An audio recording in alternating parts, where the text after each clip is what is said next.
But the outcomes, I would suggest, are pretty negative for everyone involved when you sanction a country like Russia. The energy crisis in Europe now proves the point. Is that fair towards Russia? And why does the West attempt to drag Pakistan into this? You see, the problem, developing countries like ours, the problems we face, the biggest problem is that Western countries expect their problems to become our problems. So this is basically a European problem. It's not Pakistan's problem. What are Pakistan's problems? The Western countries don't consider their own problems. So for instance, there is a conflict between Pakistan and India about Kashmir. Since 1948, there's a UN Security Council resolution which makes Kashmir a disputed territory between Pakistan and India.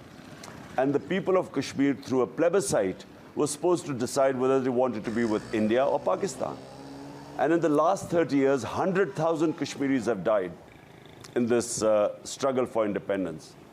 So whenever we go to world forums or we talk to the Western country leaders, we talked about what's happening in Kashmir, human rights abuses. India has taken away the statehood of Kashmir in 2019 August, and unconstitutionally, illegally, yet no one responds to this. No one thinks of sanctioning India, no one thinks of condemning India. Yet when this is a European conflict, you know, forget about the morality of the conflict.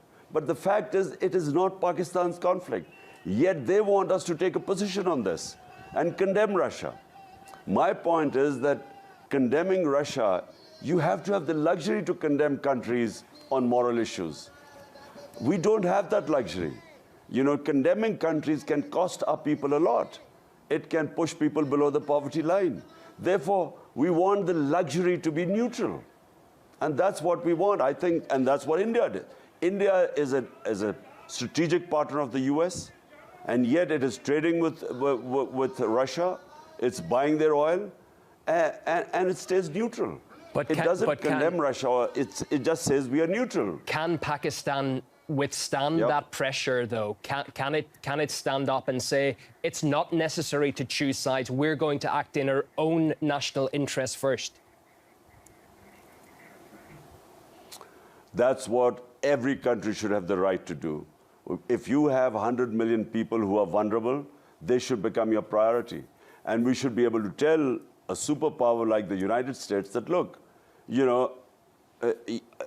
would like to take positions, but unfortunately, our situation does not allow us to take positions. So allow us the luxury to be neutral. You know, we became a partner, just for the RT viewers. We joined the US war on terror after 9/11. We became their partner. The total number of people who died in the Twin Towers, the tragic event, the terrorist attack that took place in Twin Towers, were less than 3,000.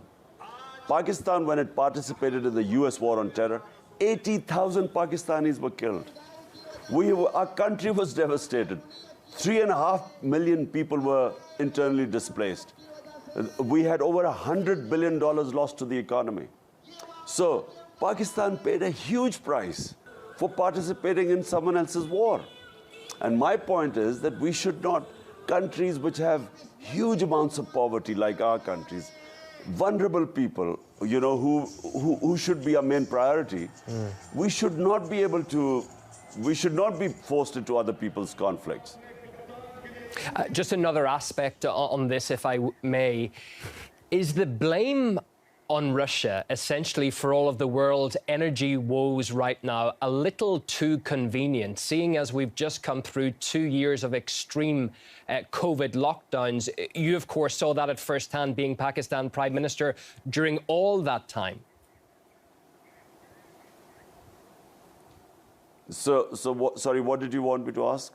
What was the question? Is the fact that the West is blaming Russia for all of the energy woes around the world right now. Is that a little bit too convenient? You see, frankly, I don't believe resolving issues through conflicts. Although, you know, there are two sides of the argument in this, in the Ukraine-Russia conflict. When I met President Putin, he talked about security of Russia, which was his biggest issue. And that's why, you know, he gave all the reasons how he sent signals and warnings, and he had understandings with Western leaders about why it was important for Russia to have a zone which was demilitarized. And on the other hand, the Western view is very simple. They think that there's aggression. I have always inherently believed that military solutions are always counterproductive, because I always believe that you go into a conflict to resolve one issue, and then a military intervention leads to other issues. And so I've opposed basically the Iraq war. I opposed the war in Afghanistan. And I feel that, you know, it's not the way. But, you know, we want to stay out of it because there are 2 points of views. The one Russian point of view and one is the European point of view. And so people like us, countries like us, should have the luxury of staying out of it. You have been criticized for being too close to Russia and President Putin. How is your relationship now with Vladimir Putin? Well, I've only met President Putin twice. Once was at a conference in Bishkek, and the second time was this meeting. I didn't realize that when we would reach there, and the next morning when I was going to have my meeting with him, there would be this invasion in Ukraine. I didn't expect it. So, you know, I had a long chat with President Putin. My main interest is really our Pakistan relationship with Russia, because in the future, Pakistan can gain a lot from this relationship. And I repeat, we have our energy needs, gas. Secondly, oil from Russia. And then thirdly is wheat. Pakistan is a country of 220 million people, growing fast. And we have this shortage of wheat, which is, you know, as you know, is essential for basic staple diet of our population. So, yeah, my whole idea was cementing our relationship in these terms, in trading terms, mutually beneficial for both. Okay. If we can return to your situation now, sir, if you stand trial in the High Court next week and are convicted, you would be disqualified for life from politics, as no convicted person can run for office.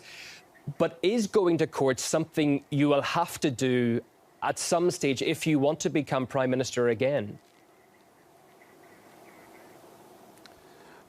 Look, you know, I don't know how the court is going to do this. I mean, even any court.